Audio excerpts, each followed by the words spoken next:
नमस्ते साथियों को। और आज हम झारखंड की प्रमुख नदियों को जानेंगे। झारखंड की प्रमुख नदियाँ, इससे जो है सो आपका JSSC CGL या उस प्रकार के जो भी झारखंड के लिए कंपटीशन है उसमें अगर झारखंड सामान्य ज्ञान से, झारखंड जीके से अगर क्वेश्चन पूछा जाता है तो आपके लिए बहुत ही इम्पोर्टेंट है। तो झारखंड के नदियों से संबंधित जो भी क्वेश्चन होंगे आज हम उनका थ्योरी जान लेंगे, उसके बाद अगला दिन उसका जो है सो ऑब्जेक्टिव क्वेश्चन को जानेंगे। तो आप वीडियो के अंत तक बने रहें और चलिए शुरू करते हैं झारखंड के नदियों को। तो झारखंड की नदियों को हम दो भाग में बांट सकते हैं। पहला भाग जो होगा वो होगा उत्तरवर्ती नदी और दूसरा जो होगा वो होगा दक्षिणवर्ती या फिर पूर्ववर्ती नदी। लेकिन उससे पहले हम यहाँ देख लें झारखंड की जो भी नदियाँ हैं उनमें से अगर सोन नदी को छोड़ दिया जाए, किनको? सोन नदी को। तो सोन नदी को छोड़ देने के बाद यहाँ पर जो भी नदी हैं वो नदी कहीं न कहीं बरसाती नदी है। किस प्रकार की नदी? बरसाती नदी। और बरसाती नदी इसलिए हम इसको कहेंगे चूँकि ये बरसात के समय ही ज़्यादा एक्टिव होते हैं, बाकी समय में वो लगभग गायब सा हो जाते हैं। तो बरसात के समय में एक्टिव होते हैं इसलिए इसको कहेंगे बरसाती नदी। तो इसमें बस एक को छोड़ देना है, सोन नदी। बाकी सब यहाँ पर जो भी नदियाँ हैं वो बरसाती नदी हैं। आगे देखते हैं इसमें हम लोग।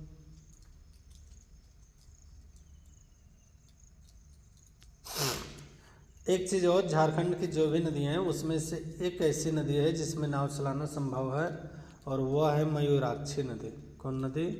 मयूराक्षी नदी।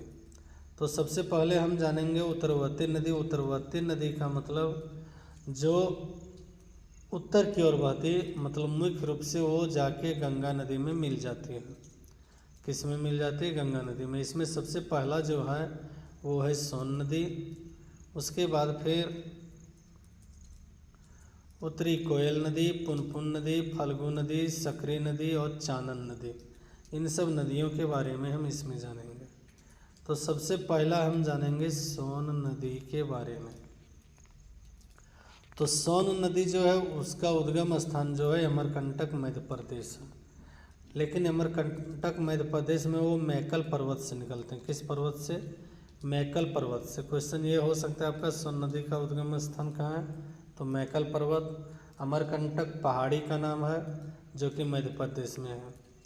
अगर नदी की कुल लंबाई देखें तो 780 किलोमीटर है। नदी की कुल लंबाई 780 किलोमीटर। झारखंड में अगर हम देखें ये नदी तो गढ़वा और पलामू ज़िले में सक्रिय है। कहाँ पर? गढ़वा और पलामू ज़िले में। इसका मुहाना हम कह सकते हैं, यह नदी का मुहाना गंगा नदी है। ये नदी गंगा नदी में जाके मिल जाती है। सोन नदी को सोनभद्र और हिरण्यवाह नदी के नाम से भी जाना जाता है। तो दो इसका एक्स्ट्रा नाम, सोनभद्र और हिरण्यवाह नदी। झारखंड में सोन नदी की सहायक नदी अगर हम देखें इनकी तो उत्तरी कोयल है जो कि सोन नदी से उत्तर की दिशा में जाके मिलती। सोन नदी इसलिए इसको बोला गया क्योंकि उसमें सोने का अंश पाया जाता है। क्या पाया जाता है? सोने का अंश। सोन नदी का महत्व केवल झारखंड के सीमा के रूप में, मतलब ये झारखंड में बहुत ज़्यादा है नहीं, सीमा के पास है। सोन नदी झारखंड की एकमात्र नदी है जो बरसाती नदियों की श्रेणी में नहीं आती है। इस नदी में वर्ष भर पानी का बहाव बना रहता है। क्वेश्चन ये भी होगा कि इनमें से कौन ऐसी नदी है जो बरसाती नदी नहीं है? तो सोन नदी सही होगा। अगला देखते हैं इसी में। ये देखिए सोन नदी का चित्र है। चूँकि नदी बहुत लंबी है इसलिए बरसाती नदी नहीं, हालांकि तो प्रायद्वीपीय नदियां हैं तो बरसाती नदी ही कहलाएगी, लेकिन इसमें पानी सालों भर होती इसलिए 12 नदियां भी ये कहलाएगी। अगला 2 नंबर का जो है वो है उत्तरी कोयल नदी। उत्तरी कोयल नदी का उद्गम स्थान रांची के पट्टा जिला लातेहार लातेहार जिला के रांची के पठार से यह नदी निकलती है। तो देखिए, अगर रांची के पठार से नदी निकलेगी और जिला लातेहार उससे होकर निकलेगा, तो इसका प्रमुख जो है वो गढ़वा, पलामू, लातेहार, ये 3 राज्यों इसका अफवाह तंत्र में आते हैं और अंत में सोन नदी से जाकर यह नदी मिल जाती है। इस नदी पर झारखंड के कई महत्वपूर्ण सिंचाई परियोजना स्थापित हैं। उत्तरी कोयल नदी की बात हो रही है तो कई महत्वपूर्ण सिंचाई परियोजना भी स्थापित है। यह नदी बरसाती नदी है, इस कारण यहाँ बरसात के दिनों में काफ़ी पानी होता है। बरसाती नदी की सबसे बड़ी चीज़ है बरसात के दिनों में काफ़ी ज़्यादा पानी। उत्तरी कोयल नदी की 2 सहायक नदियाँ हैं, एक औरंगा है और दूसरा यमानत है। पहला औरंगा नदी इनकी सहायक और दूसरा यमानत सहायक नदी है। पठारी क्षेत्र में है इसलिए इसमें नाव चलाना संभव नहीं है। तीसरा पुनपुन नदी, तो पुनपुन नदी उत्तरी कोयल प्रवाह के उत्तर से हुआ है। जहाँ से उत्तरी कोयल नदी निकलती है उसी के जस्ट उत्तर से पुनपुन नदी भी निकलती है। तो एक ही पहाड़ी के 2 साइड, दक्षिण से उत्तरी कोयल नदी और उसके उत्तर से पुनपुन नदी। यह नदी भी जाके आगे यह मिलती गंगा नदी में, लेकिन ये सोन नदी के समानांतर बहते हैं। पुनपुन नदी किक्कट और बमागधी के नाम से भी जानी जाती है। तो एक इसका नाम है किक्कट, बमागधी। क्वेश्चन में यह भी आ सकता है इनमें कौन किक्कट नदी है। तो किक्कट नदी के नाम से किस नदी को जाना जाता है? बमागधी के नाम से भी इनको जाना जाता है। इनकी 2 महत्वपूर्ण सहायक नदियां हैं, जिसमें पहला है दरधा और दूसरा है मरोहर। इस नदी का मुहाना भी गंगा नदी ही है। गंगा नदी बरसाती है, इसलिए बरसात के दिनों में काफ़ी ज़्यादा पानी, बाकी दिनों में पानी नहीं, और इसमें भी नाव चलाना संभव नहीं। अगला है फल्गु नदी। फल्गु नदी का उद्गम स्थान छोटा नागपुर पठार को माना जाता है। क्या माना जाता है? छोटा नागपुर पठार। और गया के पास से एक नदी गुजरती है, तो इस नदी में पिंडदान से संबंधित कार्य भी किए जाते हैं। इसका एक धार्मिक महत्व भी है। फल्गु नदी को अंततः सलीला और निरंजना के नाम से जाना जाता है। अगर पुराने हम किताब देखें ऋग्वेद सब, तो उनमें जो है सो इस नदी का नाम सलीला और निरंजना के नाम से जाना जाता है। यह नदी भी गंगा में जाकर मिलती है। बरसात के दिनों में काफ़ी पानी, लेकिन बाकी दिनों में पानी नहीं, और इसमें भी नाव चलाना संभव नहीं है। अगला है सकरी नदी। यह भी छोटा नागपुर पठार से ही निकलते हैं। ये चतरा के आसपास से नहीं, चतरा ने कोडरमा हजारीबाग के आसपास से नदी निकलती है। और इस नदी की विशेषता यह है मार्ग बदलने के लिए कुख्यात है। मतलब मार्ग ये बहुत ज़्यादा बदलते हैं। कभी इस प्रकार से बही तो अगला बार जो है सो ऐसे जाके बह जाएगी, या अपना रास्ता बदलते रहते हैं। इसकी 3 सहायक नदियां हैं। पहला में है क्यूल, दूसरा में है मोरहर और तीसरा में है चानन। यह नदी भी अंततः गंगा में जाकर मिल जाती है। बरसाती नदी है, तो फिर बरसात वाला नदी का गुण जान रहे हैं आप। बाकी दिनों में पानी नहीं, बरसात के दिनों में खूब पानी, और नाव चलाना संभव नहीं है। तब हम लोग जानेंगे दक्षिणावर्ती नदी। इसको हम लोग दक्षिणावर्ती की जगह पूर्ववर्ती नदी भी कह सकते हैं, क्योंकि यह पूरब की ओर भी बहती है। किधर बहती है? पूरब की ओर। तो नदी अपने से निकल के पूरब की ओर अगर बह रही तो इसको पूर्ववर्ती नदी भी कहेंगे। दक्षिण की ओर बह रही तो दक्षिणवर्ती नदी भी कहेंगे इसको। इसमें सबसे पहला जो नाम है वो है दामोदर नदी की, दूसरा है बराका, तीसरा है सोनरेखा, चौथा है मयूराक्षी, 5वीं है दक्षिणी कोयल, 6ठा है शंख नदी, 7वां है अजय नदी, 8वां ब्राह्मणी नदी, 9वां गुमानी नदी, 10वां बांसलोई नदी। तो 10 प्रमुख नदियों को हम जानेंगे, और इससे पहले भी जो है सो हम नदियों के बारे में जान चुके हैं। तो इस चलिए आगे अब देखते हैं। सबसे पहले दामोदर नदी। दामोदर नदी जो है झारखंड का सबसे बड़ा नदी है। इसका उद्गम स्थान छोटा नागपुर पठार जिला लातेहार से हुआ है। तो लातेहार जिला के छोटा नागपुर पठार जो है, छोटा नागपुर पठार पूरा जो है सो झारखंड का एक उत्तरी और दक्षिणी छोर को अगर मिला दें तो पूरा पठार ही छोटा नागपुर पठार कहलाता है। तो वहीं से ये नदी निकलती है। ये झारखंड की सबसे बड़ी नदी है और लंबी भी। इसकी कुल लंबाई 524 किलोमीटर है। झारखंड में देखें तो 290 किलोमीटर बहते हैं। कितना किलोमीटर? 290 किलोमीटर। यह झारखंड की सबसे ज़्यादा प्रदूषित नदी भी है। इसको पुराने जो महाकाव्य हैं उसमें इसको देव नदी बोला गया है।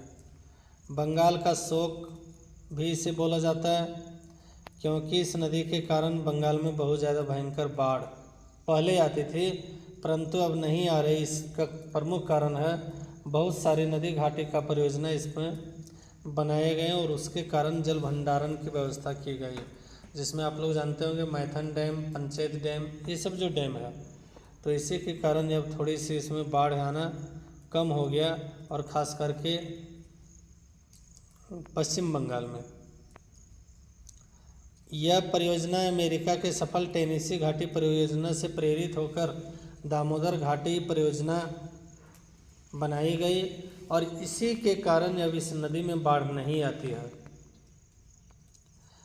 यह प्रमुख 7 जिलों से होकर बहती है, जिसमें प्रमुख जो जिला है वो है जिला लातेहार। 1 नंबर में लोहरदगा, लातेहार से निकलते लोहरदगा, रांची, हजारीबाग, गिरिडीह, धनबाद और बोकारो है। ये जाके हुबली नदी में मिल जाती है। कौन नदी में? हुबली नदी में। दामोदर की जो प्रमुख सहायक नदियां हैं उसमें है बराकर नदी, कतरी नदी, जमुनिया नदी, कोनार नदी और बोकारो नदी। तो ये सब इनकी प्रमुख सहायक नदियां हैं। दामोदर नदी धनबाद के जिस स्थल में प्रवेश करती है वहीं पर इससे जमुनिया नदी आकर मिलती। तो जमुनिया नदी कहाँ मिलेगी? जहाँ पर धनबाद में प्रवेश करती है। जमुनिया नदी के पश्चिमी सीमा गिरिडीह जिले के साथ सीमा का निर्धारण करती है। मतलब ये जो दामोदर नदी है वो गिरिडीह और धनबाद के बीच में अपनी सीमा भी बनाते हैं।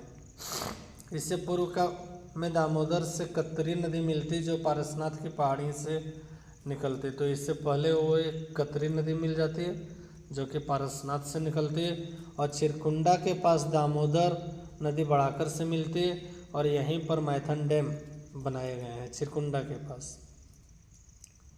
इसमें हम जानेंगे प्रमुख नदी घाटी परियोजना जो है दामोदर नदी पर। तो दामोदर घाटी परियोजना को जानेंगे। दामोदर घाटी परियोजना भारत की पहली बहुउद्देशीय नदी घाटी परियोजना है, जो अमेरिका की सफल टेनेसी घाटी परियोजना से बनाया गया। दामोदर घाटी परियोजना झारखंड के पश्चिम बंगाल और झारखंड, तो झारखंड और पश्चिम बंगाल दोनों के संयुक्त परियोजना है। परियोजना की शुरुआत 1948 में हुआ, और इसी वर्ष 1948 में दामोदर घाटी निगम की स्थापना की गई, जिसका मुख्यालय कोलकाता में स्थित है। तो इससे भी कुछ क्वेश्चन आ सकते हैं। दामोदर घाटी परियोजना की शुरुआत कब किया गया? तो आंसर होगा 1948। इसका मुख्यालय कोलकाता। दामोदर घाटी परियोजना किस 2 राज्यों के लिए है? तो झारखंड और पश्चिम बंगाल। दामोदर घाटी परियोजना झारखंड और पश्चिम बंगाल के लिए बहुत ही लाभकारी है। इस परियोजना में झारखंड राज्य में, ये झारखंड के लिए तो बहुत ज़्यादा नहीं लेकिन बंगाल के लिए बहुत ज़्यादा फायदेमंद है। वो सिंचाई उससे बहुत ज़्यादा होती है, विद्युत उत्पादन, जल भंडारण आदि आवश्यकता को पूरा किया जाता है, और उसमें धीरे धीरे वृद्धि भी हुई। चूँकि दामोदर नदी को पहले बंगाल में भारी तबाही और बाढ़ जैसी स्थिति के लिए जाना जाता था, इसलिए इसे पहले बंगाल का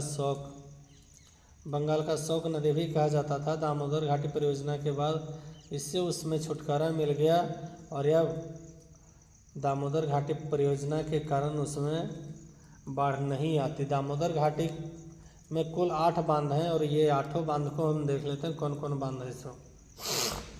तो 1 नंबर में है तिलैया बांध। तो दामोदर नदी जहाँ से निकलती है उसकी जस्ट नीचे है तिलैया बांध। 2 नंबर में है बाल पहाड़ बांध। 3 नंबर में है मैथन बांध। 4 नंबर में कोनार बैराज बांध। 5 में पंचेत है, 6 में अय्यर है, 7 में बेरमो है और 8 में दुर्गा बैराज बांध। तो ये सारे नाम याद रखना है हम लोगों को। तो देखिए पहला जो नाम है वो तिलैया बांध, 2 नंबर में पहाड़ बांध, 3 नंबर में मैथल, लिखा है यहाँ लेकिन होगा सही में मैथन बांध, जो कि मैथन डैम के नाम से जाना जाता है। 4 में है कोनार, 5 में पंचेत, 6 में अय्यर, 7 में बेरमो, 8 में दुर्गा बैराज। तो ये सब इस नदी के प्रमुख बांध हैं।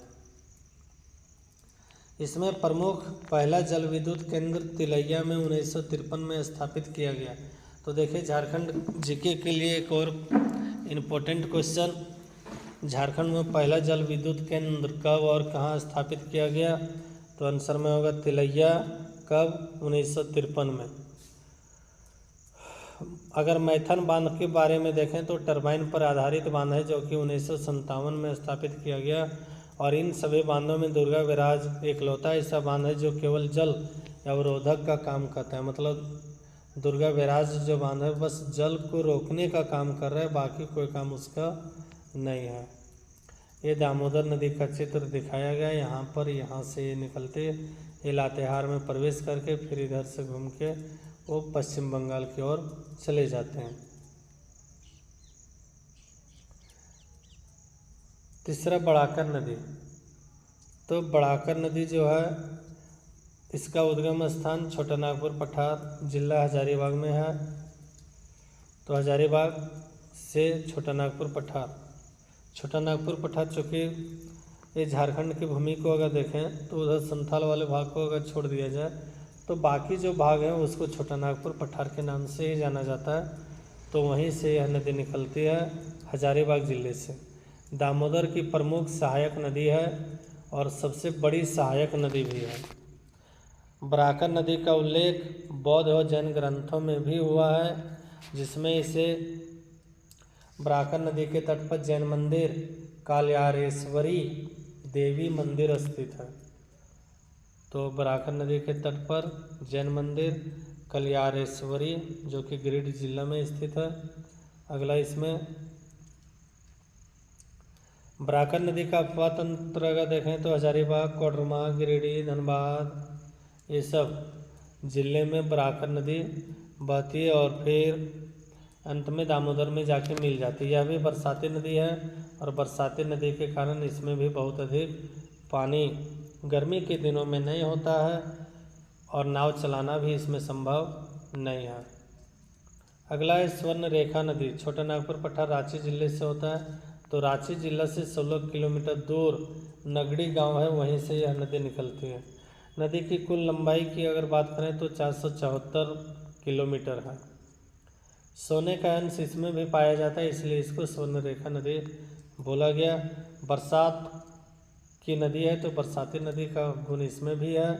बहुत अधिक पानी नहीं बाकी दिनों में और बरसात में खूब पानी। यह झारखंड की एकमात्र ऐसी नदी है जो कि बंगाल की खाड़ी में स्वतंत्र रूप से गिरती है।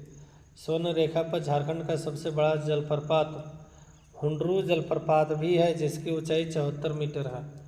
क्वेश्चन यह भी आएगा हुंड्रू जलप्रपात किस नदी पर स्थित है? तो आंसर में होगा स्वर्ण रेखा नदी और इसकी ऊंचाई हुंड्रू जलप्रपात की ऊंचाई 74 मीटर है। स्वर्ण रेखा नदी के अगर अपवाह तंत्र देखें तो रांची, खूंटी, पूर्वी सिंहभूम, उड़ीसा, तो ये 3 जिला से बहते हुए उड़ीसा में प्रवेश कर जाते हैं और सीधे बंगाल की खाड़ी में गिरते हैं। इसकी प्रमुख सहायक नदियों में हम देखें तो कोकरो, कांची, खरकई, राहू ये सब नदियाँ और जमशेदपुर, टाटा नगर जो भी हम कह लें इसी पर स्थित है। इसमें भी बहुत उद्देश्य परियोजनाएं हैं और वो उसमें से प्रमुख जो बहुउद्देशीय परियोजनाएं उनमें है स्वर्ण रेखा नदी घाटी परियोजना। ये जो झारखंड, उड़ीसा और पश्चिम बंगाल राज्यों की संयुक्त परियोजना है। 1983 में इसे शुरुआत किया गया और इसका उद्देश्य है सिंचाई, विद्युत उत्पादन, जल भंडारण और फिर जल क्षमता इसमें वृद्धि हुई है आने वाले दिनों में। इस परियोजना के से राज्य के सिंचाई के साथ साथ सर्वाधिक विद्युत उत्पादन भी किया जाता है। यह जल विद्युत परियोजना के आधार पर राज्य में सबसे ज़्यादा विद्युत उत्पादन करने वाली परियोजना है। तो सबसे ज़्यादा विद्युत उत्पादन झारखंड के किस नदी से? तो स्वर्णरेखा। और उसमें एक परियोजना स्वर्णरेखा नदी परियोजना के कारण 120 मेगावाट बिजली का उत्पादन होता है। इसमें अगर हम देखें प्रमुख बांध तो 2 प्रमुख बांध हैं, एक चांडिल है और दूसरा इच्चा है। चांडिल सरायकेला में स्थित है जो कि रांची टाटा मार्ग पर स्थित है, और वहीं इच्चा पश्चिम सिंहभूम जिला में स्थित है। अब अगली नदी मयूराक्षी नदी। मयूराक्षी नदी ये त्रिकुट पहाड़ी जो है जिला देवघर में इनका उद्गम स्थान है। यह एकमात्र ऐसी नदी है जिसमें नाव चलाना संभव है। नौगैम नदी भी इसको कह सकते हैं, और इसका प्रमुख कारण है यह समतल भूमि से होकर बहती है। मयूराक्षी नदी का प्रमुख अफवाह तंत्र अगर देखें तो देवघर, दुमका, गोड्डा, साहिबगंज है। और आगे जाते हुए यह जो है सो गंगा नदी में मिल जाती है। मयूराक्षी नदी को अगर पुराने नाम से जाने तो मोर या मोतिहारी नदी के नाम से भी जाना जाता है। नवादा जिले में यह नदी भुरभुरी नदी के साथ मिलकर मोर नदी के नाम से जानी जाती है। कौन जिला? नवादा जिला, जो कि बिहार के हैं। अगला मयूराक्षी नदी की प्रमुख सहायक नदियां अगर हम देखें तो सीध, दोना, टिपरा, पुसरो, भामरी, मुनबिल, घोवाई, ये सब इनकी प्रमुख सहायक नदियां हैं। बरसाती नदी यह भी है, बरसात के दिनों में काफ़ी पानी, लेकिन ये गुण है चूँकि यह कुछ समतल भागों से बहती है इसलिए नाव चलाना इसमें संभव है। अगला हम लोग जानेंगे दक्षिणी कोयल नदी। तो दक्षिणी कोयल नदी का उद्गम स्थान छोटा नागपुर पठार, जिला लोहरदगा है।